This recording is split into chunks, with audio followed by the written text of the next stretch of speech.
تو یہ بھی بتا میں حسین کے بغیر زندہ نہیں رہ سکتی. ہاں اجرکم اللہ عزادارو بی بی کو کوئی وقت یاد آ گیا.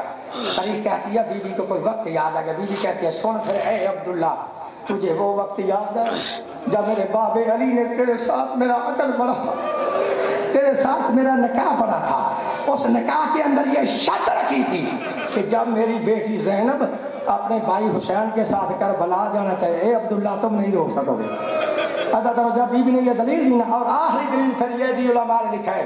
بی بی فرماتی ہے اے سن پھر اے عبداللہ اگر تو نے مجھے آج جانے کی اجازت نہ دی تو پھر سن لے, ادھر حسین مدینے سے نکلے گا, ادھر سے زینب کا جنازہ مدینے سے نکلے گا. اجرکم اللہ عزادارو جب بی بی نے اتنے دلائل دیے نا, جناب عبداللہ رو کے فرماتے ہیں بنت زہرا میں نے کب کہا ہے کہ تو نہ جا, جا ضرور, مگر میں کوئی غریب تو نہیں ہوں, سارا خرچ اپنے گھر سے لے کے چلنا. لیکن طریق کہتی ہے جب بی بی اپنے بڑے گھر سے چلنے لگی نا, بی بی نے سوائے ماں زہرا کی چادر کے اور کچھ نہ لی.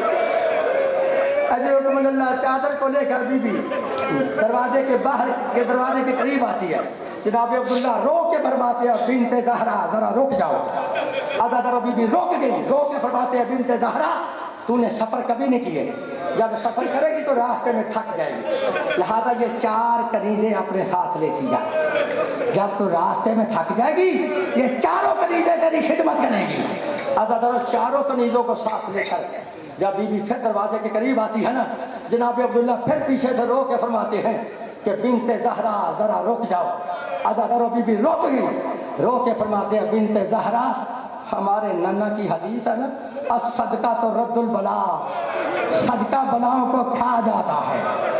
بنت زہرا ہو سکتا ہے کہیں راستے میں تیرے بھائی حسین پر کوئی مصیبت آ جائے تو میرے یہ 2 ننھے شہزادے صدقہ لیتی جا.